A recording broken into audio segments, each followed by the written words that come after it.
pool that's like Cogmore bans. Interestingly, the Kalista ban, and we haven't seen a lot of her, but compared to last week, she was actually picked once, banned 9 times. Teams are very afraid in Europe to let her through the draft, and that is continuing with a blue side ban from the side of Giants. One of only 3 champions that holds 100% presence. That means picks or bans. Kalista, Sejuani, and Tahm Kench. Obviously, Kalista the most banned. Rise will round out the bans. That means PerkZ is not going to get his hands on arguably his signature champion. Yep. And 1 ban left for G2 Esports. What are you starting to feel for final ban, first pick in terms of priorities? You're looking at champions like Sejuani, Azir, both still very strong and available. With the Braum banned away, you're looking at a high increase in terms of valuing the Tahm Kench, because you're looking at, you don't have that many answers left. But Giants saying, you know what, we want to secure a comfort pick for Djoko. This is something he brought out and had an impressive performance with last week. I think it's a safe pick for Giants. 2 games played for Djoko. He went 1-13 last week, so very good 7 KDA. Good performance from Giants. Now let's see where G2 respond. Of course, with Rise off the table, Azir raises in popularity. Zoe still free if you want to go that route, as one of the other sort of core meta 8.1 mid laners that we see in professional play. I wonder, I have heard of a few other counter picks that are, well, have acted as an answer. I think back to Senkux from last year, where he would bring things out like the Vel'Koz as an answer to champions like Azir. So it'll be interesting to see what Betsy does, because he has been known to bring out these interesting champions from time to time. He has indeed, playing a couple of champions when several other people were not. G2 round out phase 1 by locking in the Ezreal. So already got some good poke, some good chunking tools. Yeah, their siege from G2 is looking fantastic right now. Kleptomancy still very strong on patch 8.1, which is why you'll see Ezreal still being a pretty high priority pick in the current meta. And for now, you're looking at Giants. Do they want to get themselves an early Tahm Kench? Or do they want to... Ooh, okay, this is exciting. Right, what do you like about Veigar? I've seen it a couple times in LPL, actually. Has the possibility to just insta-gib with that ultimate. Very, very exciting stuff. We'll see what Betsy can do with it, because Vedius, like you said, Betsy has played some unique and interesting champions in years gone by. Now, we did see it over in the LCK. Both Pawn and Kuro have played it. Both were into Azir. Often, it seems to be considered a bit of a counter matchup. I'm really looking forward to seeing what Betsy can do with it. We'll talk a little bit more once we get into game about how he does into Azir, but the Gnar also rounding things out for Giants. We talked about how it's a very safe, blind top lane pick. Giants focusing on getting their top side of the map, while G2 Esports round theirs out with a bit more of a scaling top lane. What do you think of that? GP into the Gnar. Might be a little bit difficult as the lane breaks out. We'll explore that in a moment. At least the solo lane is locked in, as well as your AD carry, so leaving Jankos and Wadid's picks for phase 2. Another AD carry hits the dust. Steeelback Sivir is removed from the pool. Now Giants have to decide where they go with their bans. So we're looking at jungle bans from the side of Giants. Remember that they have the Sejuani already locked in, whereas G2 yet to pick their jungler up. So things like the Kha'Zix's going to likely be taken off the board and away from Jankos. Jarvan, Zac are unavailable, so now you're really going down in terms of priority. Things like Evelynn, Rengar, maybe even we saw a Gragas as a possibility going up against the Sejuani as well. What about a Camille jungle? That would be ambitious, okay. Certainly ambitious. I think we saw it from Kikis last year. Trick just played it today as well. BBQ Olivers over in the LCK. So I'm gonna see what Jankos decides to lock in, because like you said, Vedius, the Kha'Zix is removed from the pool. And it's Skarner? I was just Are you kidding me? I looked at my list and I was like, okay, Eve, Rengar, no, I won't mention Skarner, he's not gonna get locked in. And then, oh wow, they actually decide to go for it. So many interesting champions. A lot for us to talk about when we get into game, Trevor. But let's have a look at how Giants choose to round out their roster. Oh man, this is very exciting stuff. Gangplank, Ezreal, Azir, Skarner for G2 Esports. And Wadid has the possibility to look for another playmaker. Come on, I know he can do it. It was what I enjoyed watching him do last year. The Giants roster feels a lot more traditional to me at the moment. Yes, very, very standard coming out from the side of Giants. They have reasonable siege. They have a lot of good pick potential. Their team fighting is good. Their scaling is exceptional with Caitlyn and Veigar. And you want to see a bit of playmaking from Wadid. It looks like he's going to round out his comp with the Thresh. So many interesting things to talk about here from the side of both teams. G2, they have good scaling with the Azir. Gangplank also does very well in the late stages of the game. Ezreal kind of falls off a little bit relative to the Caitlyn, but you can still see that their late game team fighting going to be very good. A lot of single target damage coming out from the side of G2 eSports, so which could make their team fights in the mid to late game a little harder, especially when you look at things like the Gnar, the Sejuani, who are going to have those big AoE ultis and damage abilities as the game progresses. Man, the tanky front line of Giants, it could make or break this entire game. Crazy, crazy stuff. My stats team just pinged me as we're looking at the team comps. First, Skarner in 2018 from any of the 5 major regions. So Jankos debuts that as a whole bunch of champions are removed from the pool.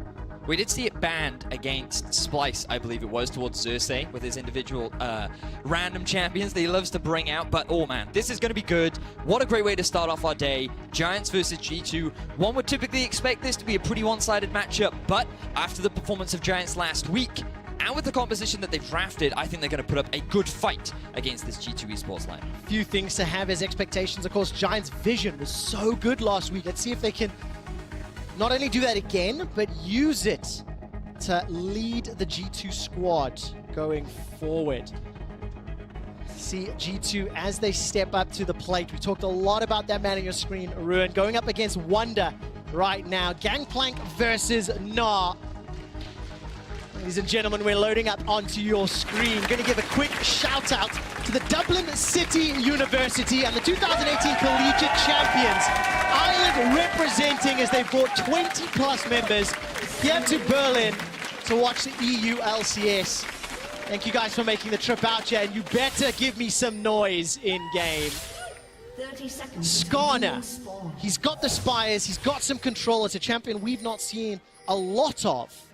I can hear Captain Flowers. He's suddenly woken up in his sleep like, oh, there's a Skarner being played. I must watch. Now, on patch 8.1, Skarner did receive a couple of buffs. His base mana went up, which means that in terms of his early clear, he's going to have more mana available. It's going to make the early jungling a lot easier for him. Also, he had a bit of additional damage added to his fracture, the E. But the big thing is that the stun duration was increased from 1 second to 1.5. So he has a little bit more utility, and it just adds more value to his ganking prowess. Now, typically, you're not going to see him blind pick, but into tanks, where he's free to scale and build up a lot of his items, that's where you'll start to see him having an impact in the mid-game. The question is, how will Jankos choose to itemize? Will he go for things like the Training Force, similar to what we saw from Hecarim in the past, where you have a big mid-game spike and you become this strong duelist? Or will he go for a little bit more utility in the form of things like Iceborne, Gauntlet, and then just full tank?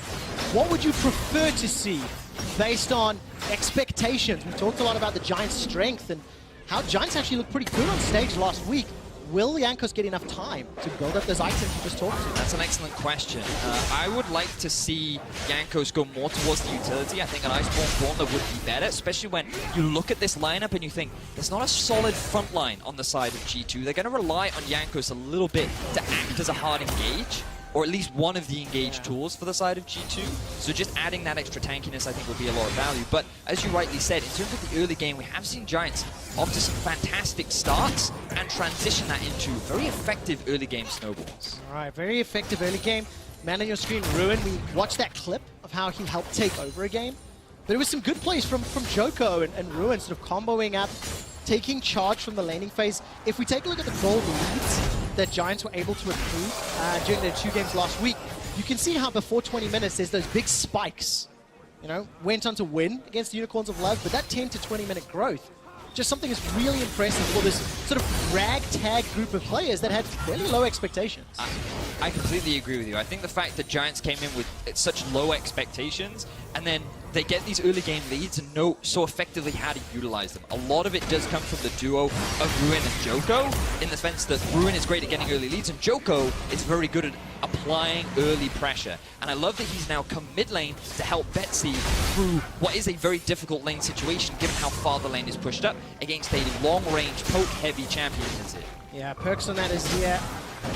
Gonna try to fend off Betsy. Obviously, in these long games, these, you know, late game meta we find ourselves in. I love the fact that Veigar's Q could just continually stack AP. Oh, yes. If we have a 40, 50, 60-minute game, the amount of AP that Veigar can scale up will be very, very interesting. Also got Teleport and Unsealed Spellbook. So we'll try to track how and when Betsy decides to utilize the change of summoner spells and play those side lanes. I'm so excited. I got to talk about the fight because Okay. it's just it's such an exciting champion. We don't see it very often, and the reason as to why people consider it a bit of a counter to Azir is because he scales exceptionally well. He has good pick potential with the W, with the what do you call Event it? Horizon. The Event Horizon. That's his root, and then the W's Dark Matter. Ah, yes, Drop down back. yes. You are correct. My apologies. But he scales exceptionally well, and that's the big thing. Now, every time Azir, he has to get pretty close to you in these late game fights, right? He wants to try and Shurima shuffle you in the face, and every time he comes close, that ultimate from Betsy is gonna hit hard, extremely hard. It's gonna chunk Azir out very much so, and it's going to make him difficult to have an impact in these later game fights, but it takes him a while to scale. Yeah. In the early laning phase, it's going to take a lot of harassment. You can see he's going to struggle with wave clear, and he's also gone for the minion dematerializer just to help with that early wave clear and get through what is typically a rough laning phase. And then everybody knows the high skill button. Press R. Oh, yes. Deliver Outplays. primordial burst to the face. We'll see how well Betsy can survive the laning phase, because PerkZ last week definitely showed up. Stomped on some kids' faces, and one thing Vedius you were talking a lot about was how PerkZ could then impact the side lanes. He likes to roam and move away. And this is a matchup where he probably could set himself up to do that as well. I think he can. It's a little harder on the Azir because ideally you want to be scaling up with the itemization, but you rightly say, depending on where the pressure is coming from the junglers, he could look for an early dive. And speaking of, Djoko may be setting himself up to apply a bit of pressure onto Wunder. All right, gets the flash from Wunder, respecting that little dash forward. Jankos will show his face in the bottom line, gets the fracture out. I don't think that caught Targamas. The flash comes down. Great help will buy some time, and the teleport's being channeled. Ruin showing up for the fight. Giants looking for first blood. Ruin doesn't have Mega Gnar though, and throws those boomerangs out. Wadid's able to escape. Summon a heal and exhaust used by G2's bottom lane. This will allow Wunder to teleport back to lane, but looking mid. All right, Baby Cage is down. Cleanse and Flash available to PerkZ. Not going to use it yet. Betsy continues to push forward with that baleful strike. Now Hjärnan and Wadid send out the death sentence, and nobody goes down yet. But Jankos, he was looking for that flash stun from those crystal slashes. I like that Jankos decided to move down to the bot side the moment he saw Djoko up top, tried to exchange pressure, make this kind of cross-map play. He's even going to force a flash out from Djoko, who was afraid of Wadid coming up to help the G2 jungler. A lot of little skirmishes, lots of bits of action happening in this early game, yet no kills coming down from either side. Successful ganks on both sides, as summoner spells were at least used by Wunder up in the top lane. A little bit of pressure then to Djoko from the bottom lane, but Steeelback and Targamas really crucially holding onto their flashes, despite Jankos actually going all in. So let's see what the repeat ganks will do, because that's really where it breaks open, right? Punish that window of opportunity. Yep. Because the thing is, you would ideally like to go back top and try and set up another gank, but now he's going to have his stopwatch available, and that's one of the reasons why we've seen more Gangplank in the current meta. Typically, his laning phase is very weak. So what you want to try and do is play towards topside, go for early dives, put him in an early deficit, and then just snowball from there. But the stopwatch allows you to make diving that much harder. He then gets to level 6, he has his ultimate, and he can stall for a long period of time. Ruin started to roam, coming down in behind Wadid.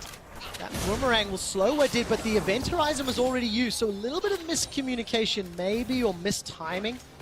Betsy had already thrown down that E, and Wadid and PerkZ able to escape with their lives. But we can already see Ruin doing what he's done so well in week 1, which is roam around the map, have an impact elsewhere, because he does have a great laning phase. He often builds pretty significant leads, and then he transitions that to the rest of the team. We talked about it earlier on, and how Ruin, he doesn't like to sit in a side lane. He doesn't like to be in the 1v1. He actually just likes to be with his team and impact the rest of them. Statistically speaking, once we get out of the laning phase, Ruin's stats do take a little bit of a hit. Obviously, then you're playing around the team, you're playing some mid-game decision-making, and I know we keep talking a lot about Ruin, but based on the games from week 1, he is the player to watch. And if he continues to perform and do well, that's where things will get interesting, as Jankos has got his ultimate up and available, so the Impale, the get over here mechanic. And we'll see what juicy targets he can grab, because I think it will eventually get quite difficult, you know. Tahm Kench can protect, Event Horizon, all of the scaling and the CC that a Gnar and a Sej can do, especially with Ruin gets to go Mega Gnar. It's the same concept as now a bit of a skirmish here. Right, the slide, the glide, the Emperor's Divide. Djoko does not go oh no yet. There's the Devour coming up from Targamas. Spits out Djoko. Djoko's impaled. Brought backwards. First blood to Hjärnan. Steeelback joins the fight. A golden scorpion in the middle lane. Killed by Betsy as the fight continues to break out. Cloud Dragon not tagged yet, and Steeelback continues to tag. Gets a death sentence to the face as the mystic shots from Hjärnan are raining down pain from behind. It's a 1-for-1, but G2 got first blood. They picked up that early kill, and Hjärnan gets the double buffs. This is going to do a lot in terms of the 2 versus 2. But really, that was a little too over-eager from the side of Giants. They didn't have the teleport available on Ruin. And remember, Wunder can always influence these fights because of his ultimate too. So have a look here. Giants, they set up vision around the blue side, but because it's Veigar, he doesn't have early push. Djoko used his flash earlier on, so he's entirely relying on Targamas to come and save him. He thinks, oh, we've caught out Jankos, we can go for this play, but then Jankos just drags him back into his team and to his demise. Now Jankos unfortunately uses his Zhonya's a little too early, the stopwatch rather, sets up for the trap onto Steeelback, and that allows him to be able to get that return kill. But it was so much harder for Giants to commit, because on the back of all this, there was a Gangplank ultimate hitting onto Steeelback, hitting onto Betsy, zoning them from the fight, and limiting the amount of impact they could have in this very early game. And turning to the effects of the play, it's a 1,000 gold lead roughly for G2. Obviously the advantage is being found by Hjärnan with first blood and those buffs. PerkZ and Jankos now getting a little bit bullied on their Sentinel. If you look at the minimap, Betsy, Targamas, Steeelback making their way up. Luba's still not yet secured. There goes the baby cage, who actually will catch up, and Jankos is going to win the smite fight. But it denies it from PerkZ, which is very important. Gives a little bit more breathing room to Betsy in the mid lane. Hjärnan takes a tongue lashing from Targamas as he continues to escape. Wadid's death sentence finds Djoko. No flash available. He's already used his stopwatch as well. Now Targamas forced to use the grey health. Djoko's going to go down in the back end.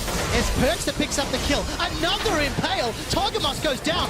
Giants are being pulled apart. Ruin completes the teleport in Mega Gnar form, trying to work with Betsy. Where's the E? Look for the CC. Hjärnan's running for his life. No flash available. Not into the wall. Perma stunned for days, and Betsy gets one back. Good teleport there from Ruin to help turn this fight around for Giants, but it still goes in the favor of G2, getting 2 kills onto both Targamas and Djoko. Results in the kill advantage going in the red side's favor. So let's have a look at how this play's set up. Djoko again trying to position very far forward on the map as we freeze frame to set up how everything occurs. I will paint the picture for you, don't worry, bear with me. So you can see now the ward's littered across the enemy jungle. Giants want to steal away the blue buff. Unfortunately, they failed to do so because you do not have a pushing lane with Veigar. Caitlyn early game doesn't do that damage, and Djoko didn't have flash, Trevor. Giants are trying to be true proactive with a comp that is not really designed to be this early on. And Giants are being punished for it. Down 2,000 gold.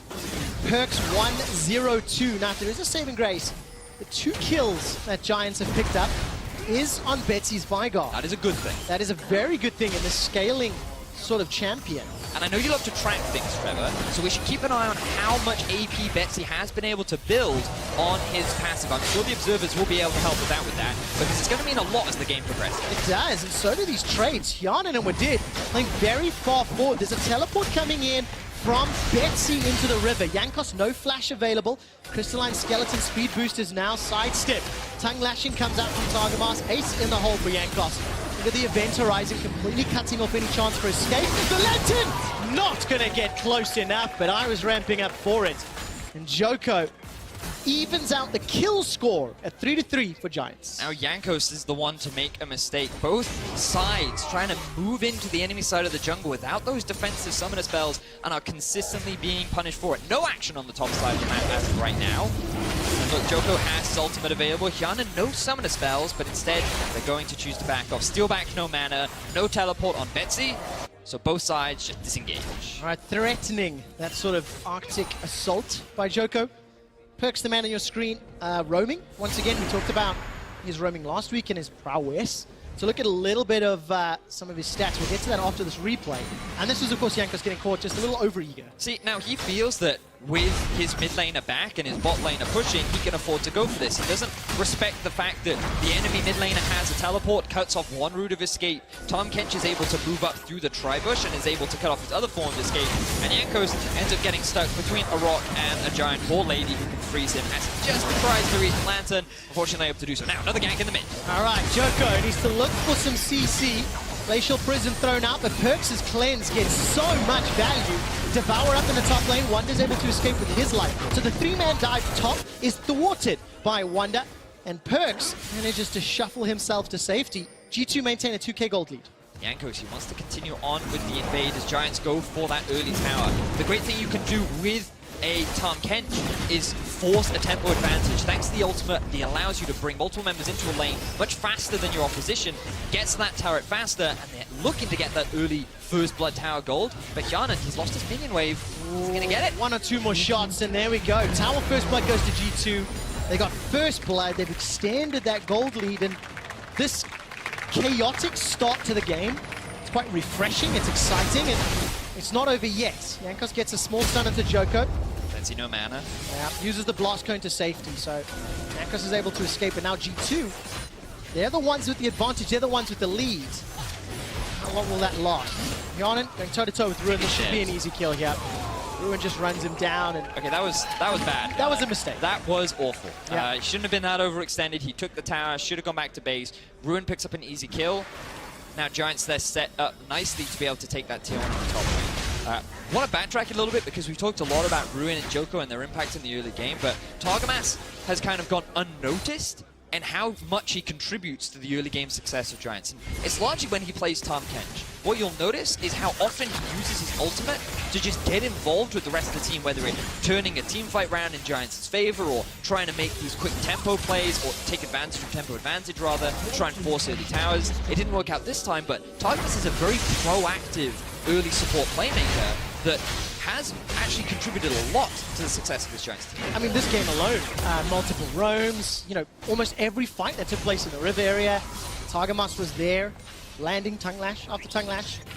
And we caught a quick glimpse there again of Betsy being pushed out of lane. He's got teleport available. PerkZ already up, what's that, 22 CS, but his Nash's 2 completed. Just look at some of his stats from last week. 11 KDA, he had 88% kill participation. He was plus 11 average last week. He was up 15 this game. The Rock for G2 eSports is still performing and trying to control that mid lane. He's had a great 2018 so far, and a lot of eyes are on him right now to really turn this team into the old G2 that had so much success in Europe. And what we saw last week, many fans were surprised by how G2 looked very similar to what we've seen in the past. And so far, right now, yes, they're being a little over-eager, but they're still playing the patient game, still scaling up the Azir, the Gangplank, still 2 big champions that we're looking at to see how influential they can be in the later game. So when G2 lost last week to Roccat, look a lot at sort of what ingredients Roccat put in play. I'll continue that in a moment. Djoko's looking forward. He gets knocked back by the Emperor's Divide and impaled by Jankos. Pulled underneath the tower. Sand Soldier's going forward. The Death Sentence catches Targamas. Finally, the Event Horizon comes down. That's going to be a powerful disengage tool. Targamas flashes to safety in Hjärnan. Arcane shifts forward. The body slam from the ball won't find the target. Nobody's down yet. 4 versus 4 and G2 escaping. True shot barrage. Almost takes down Targamas.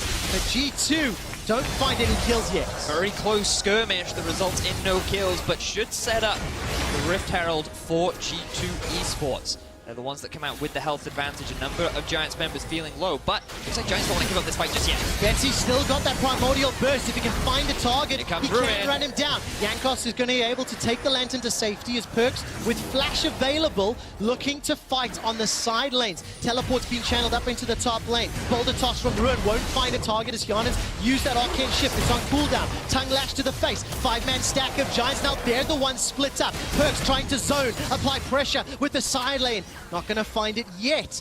Nobody goes down, and at 17 minutes, we have had an action-packed game with G2 maintaining the gold leads. It was really good there from G2 eSports to be able to avoid the Mega Gnar from Ruin.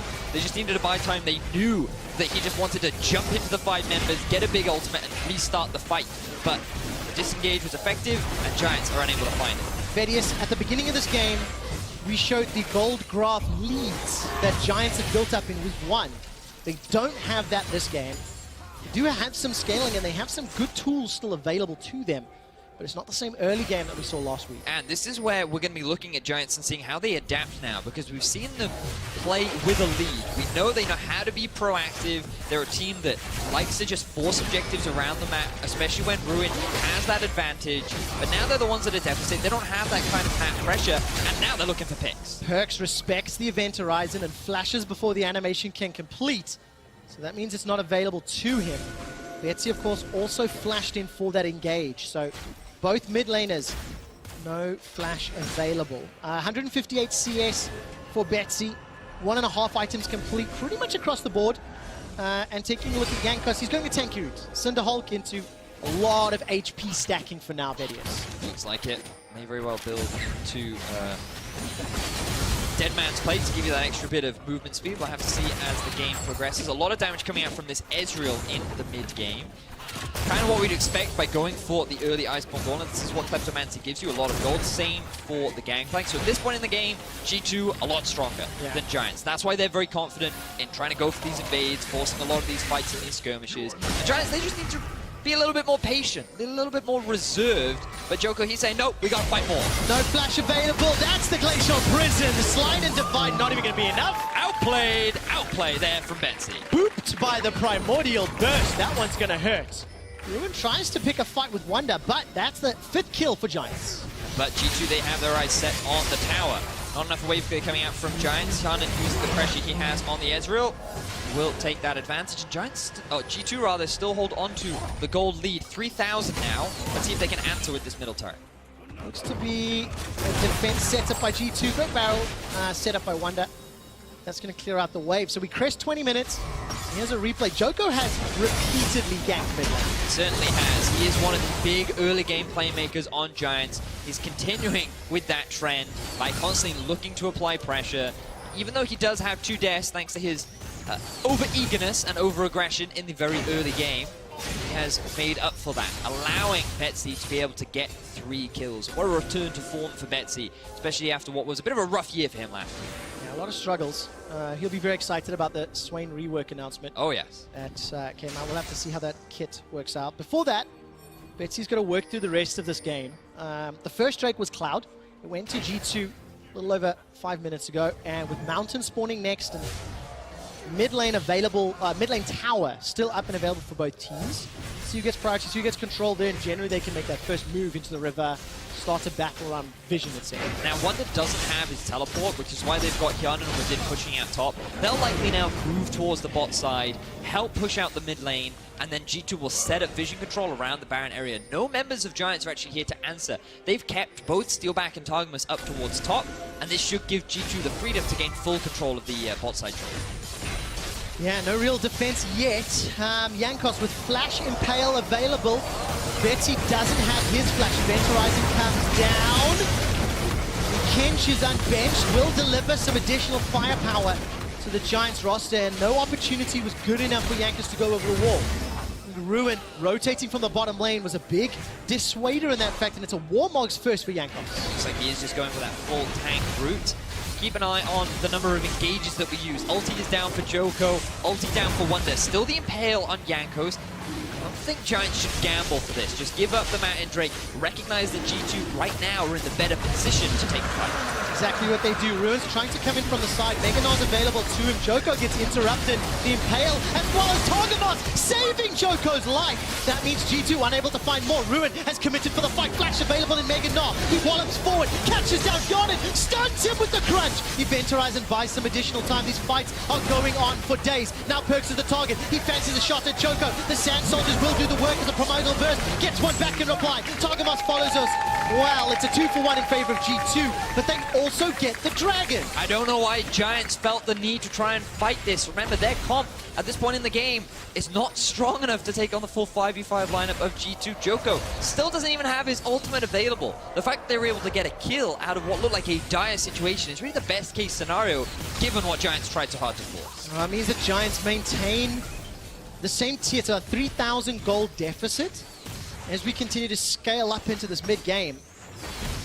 But the team fights are just so interesting to watch because of the ridiculous amount of CC. It's always very entertaining.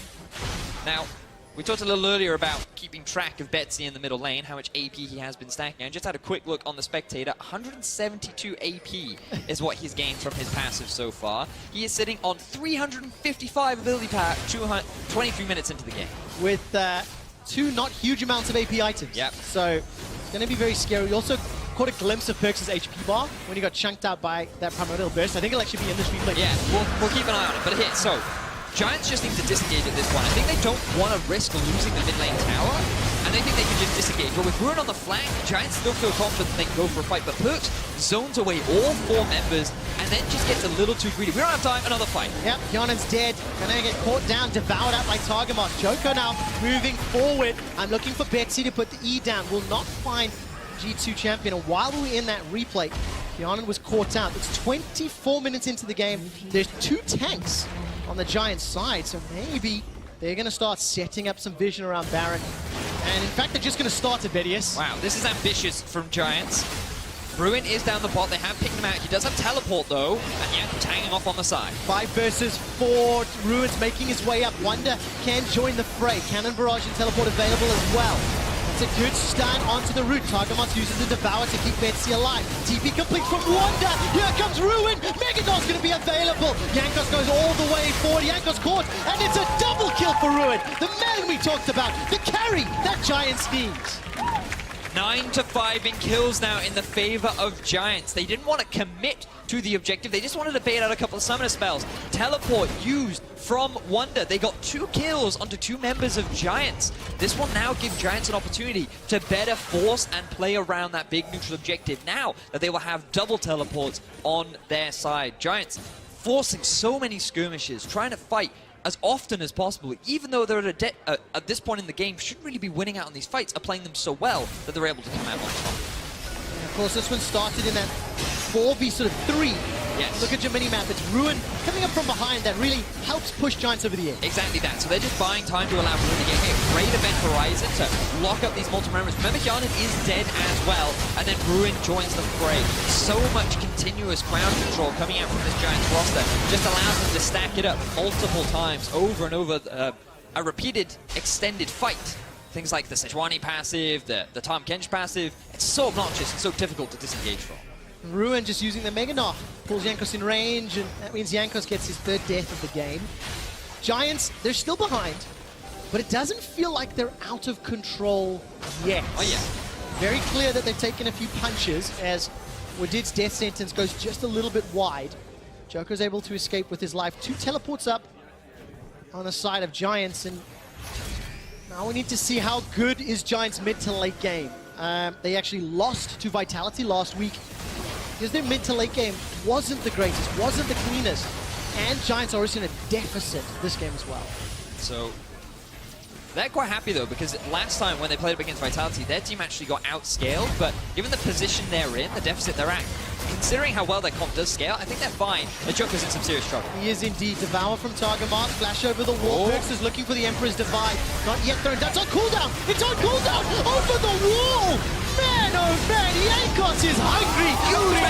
From Ruin, he's teleported into the back. Nobody's died yet. So everybody's going golden. Finally, Jankos is the first to fall. How did Djoko and Targamas survive? PerkZ is running away with his life, and Ruin saves the day again. Fantastic team fight once more from Giants. G2 grouping up in that little choke point is ideal for this Gnar, for the Veigar to just unleash their damage and turn the fight around. They're still at a goal deficit though, QuickShot. And now the Baron has been started. G2, they want to see if they can rush this down. Betsy's got a teleport available, but not really a close enough ward. Blue trinket thrown just to reveal G2, and Djoko has moved in. His presence alone sends G2 packing. All of a sudden, Giants, maybe with the positioning, maybe with the timing. They've started off Baron, 4-man in the pit, Ruin coming up from behind, and Jankos is not with the team yet. He's building up that Gnar bar. He has had the Azir ult used on him too. Ruin's about to Mega Gnar out. PerkZ is running very, very low. Baron is the focus for the rest of the Giant squad. It's a split, it's a fight, it's secured by Djoko. Giants get the buff, and so far they're getting away. Does he get out? With the crunch, gets a wallop. Run, his life. The barrel is burst, and the kill is secured by Wunder. He sacrifices his life for the good of the team, but Giants secure the ban. This is what we were excited for, QuickShot. People thought initially that G2 would just come in and smash Giants, but after last week's performance, Giants are showing that they are contenders. They're showing that there are weaknesses to this G2 lineup, and they are punishing them at every opportunity. G2 eSports look to secure the 3rd dragon of the game. 4th, in fact.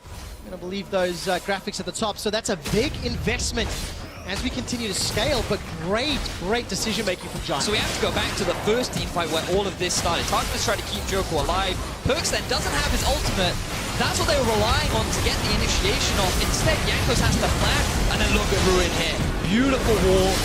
TP into the 3-man Gnar ultimate. You have Betsy just sitting on the sideline, getting all these event horizons and damage off. And it's just a perfect setup for Giants to turn this around. Then they force the Baron. They know they can do this.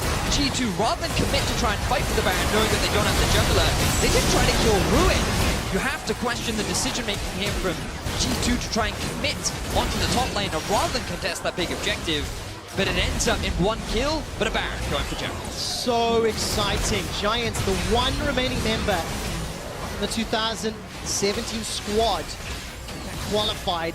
He is showing up big time. We're getting to 30 minutes in the game. Baron is up on several members of the Giants squad. And regardless of today's result, G2 will play Fnatic tomorrow. But what a morale hit it will be if they lose another game. Djoko waiting in the wings. Glacial Prison's available to him. And Vedius, Giants have set their sights on this mid-outer turret. And remember, for a lot of this game, we were talking about how Giants don't want to be fighting right now. Giants, they want to scale up. They've got their QuickShot. They have the 3 items. Look at this Caitlyn. Going to be hitting so much harder now. Betsy finishing off the Void Staff.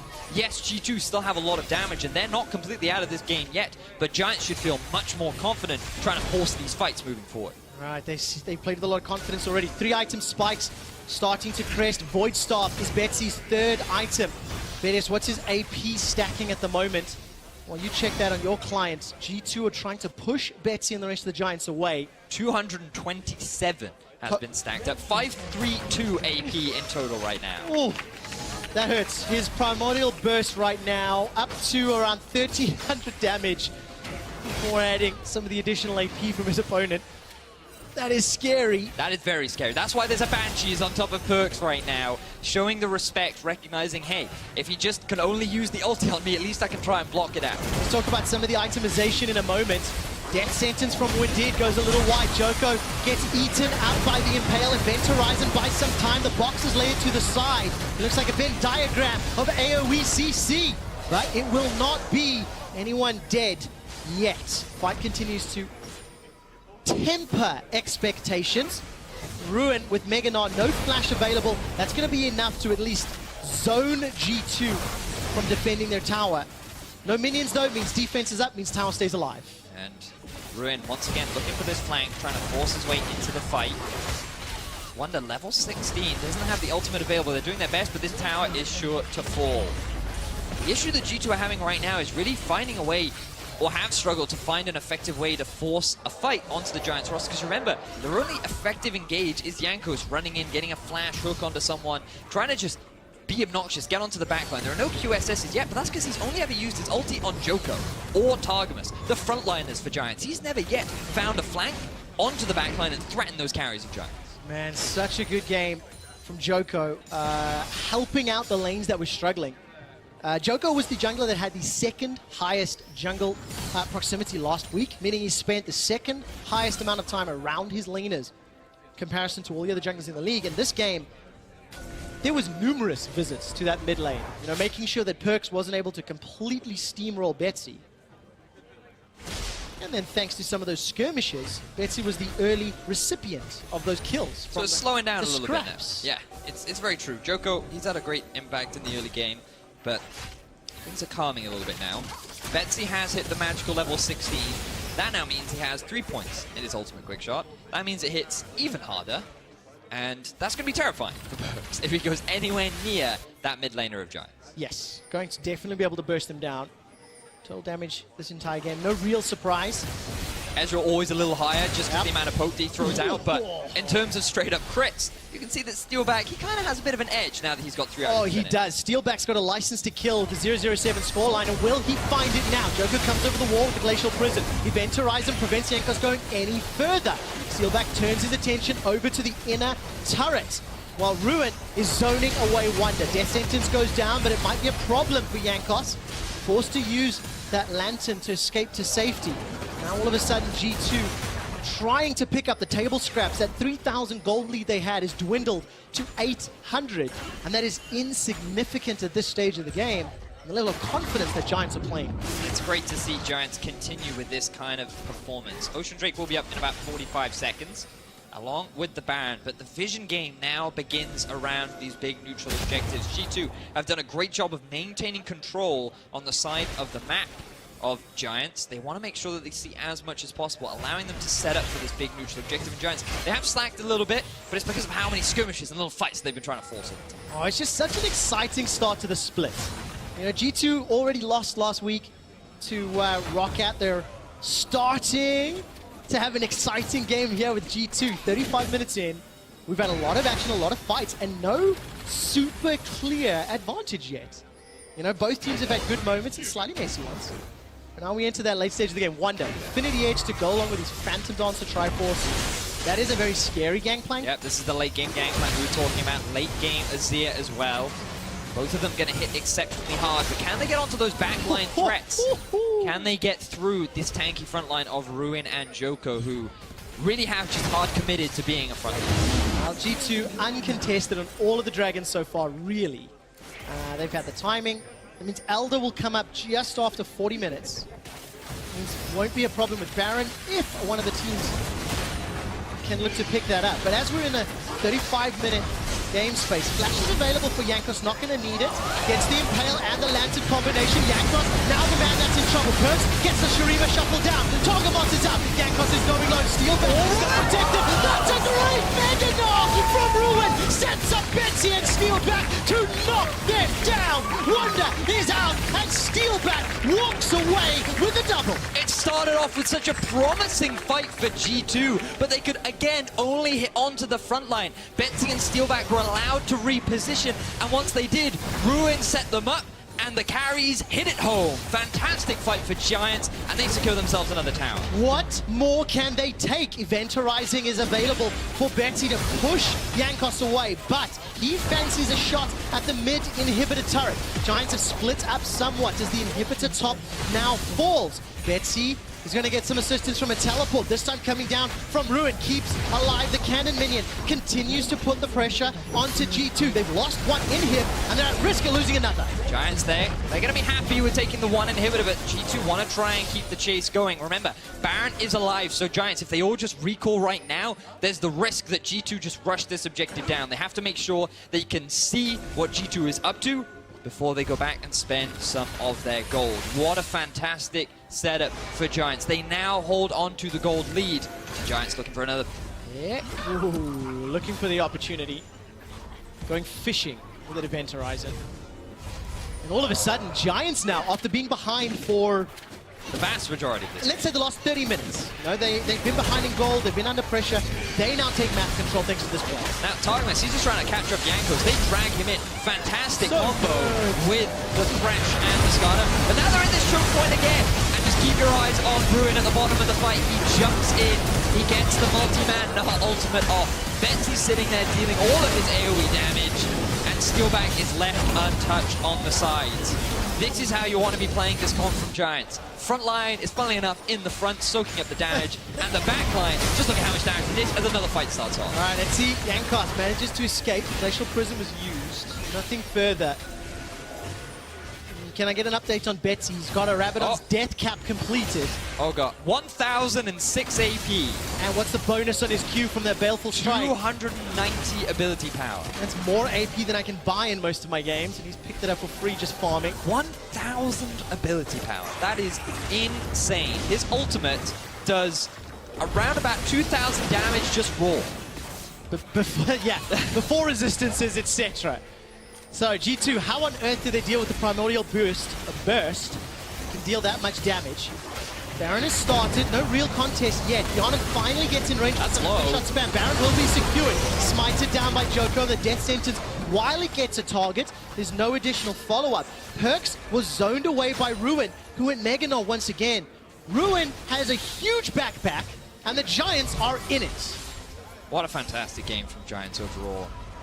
I thought this would be a close game, but I wasn't expecting Giants to play like this. Constant skirmishing in the early game. Sure, a little overextended at times. G2 did a good job of punishing some of the mistakes the Giants made, but Giants have played so effectively around this Baron. They've utilized the spikes of their composition to force a lot of these mid to late game opportunities, and they've just ran away with it. Now they've just secured their second Baron of the game very cleanly. G2 had 0 answers, and now they've got their eyes set on the Nexus to shut down G2. Oh, Giants 1-1 from last week.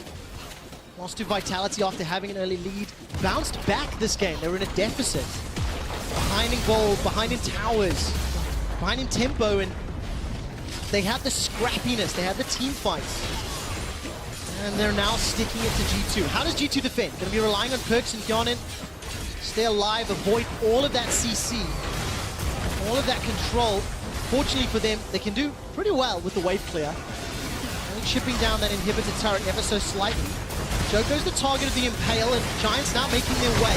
5-man stack from G2, they've initiated the fight. Betsy's flashed forward, the event horizon blocking any follow-up. PerkZ is already down. Hjärnan gets burst, that's 50% from the R. Steeelback's looking to chunk him out. Crit to the face, Naruto cheering on the Giants as they're on the Nexus turrets. The first starts to fall. G2 cannot defend, they cannot stop the Giants as the Nexus is the focus. And the Giants will take down G2. What a way to ruin their day! You just had to get it in there, didn't you, QuickShot? But my word, fantastic performance all throughout. Look at the smiles on the faces of Giants. What a great game. They were in a deficit for the vast majority of this, but they relied on the scaling of their composition. And they were able to teamfight just so effectively. You also have to criticize some of the plays made by G2. Jankos only ever ulting the front line of Djoko. Never able to threaten this back line. And G2, they never really found any opportune fights. Never really able to successfully snowball the early lead that they had built. And kind of answer the fantastic play from Giants. The defending champion G2 eSports now 1-2 after 3 days of games. Betsy and Hjärnan each other a hug, as well as Wadid, of course, former teammates. This time around, Betsy and the Giant squad just playing so well. It was scrappy, it was messy. Yeah. And I said this a little while ago, Giants, a lot of people not looking at them, not really talking about them. I put them at D in my expectations coming into the split. They were right at the bottom alongside Roccat. Both have defied my expectations. They are rapidly rising through the ranks. I thought that maybe just week one was a bit of luck. Maybe they had good opposition and that they were also new teams, new rookies. But no, these guys, they definitely know how to play some League of Legends. And Ruin, oh my, so many good Gnar ultimates this game. So many good flanks. Just so many good things to say about this team. I mean, the right place, the right time, the majority of the time. And while I know we are giving Ruin a huge amount of praise, the rest of the team all stepped up as well. Steeelback's positioning that game was mostly flawless. Oh, yeah. Went unkilled throughout the game. His Caitlyn was great. And we didn't talk a lot about Steeelback from last week. He had a wishy-washy 2017, but he's open 2018 with a statement. And then Targamas with the Tahm Kench too. Not only were his roams great, sure, they weren't quite able to get that first turret that they would have liked, but every fight that started, he was there with the AD carry, making sure they were involved. Every time Djoko got ulted, nope, I'm going to take you to safety. I'll sacrifice my life to make sure that you survive. And his KDA wasn't even that bad. 3-3 and 7 at the end of it. I mean, consider how much focus was thrown onto this guy. Really, really good. He's had a great performance. And the two rookies on Giants, great stuff. It's exciting. I mean, I know it is best of one. I know it's early in the split, right? And these teams have still got to grow and adapt. But to see heavy favorites from past seasons start to take some losses, it sets us up for some great mid-season results and exciting stories. But also just, you look at the players, you know, Wunder, Jankos, PerkZ, you sit there and you think these guys are stars in many of their respective roles. And then you look at players like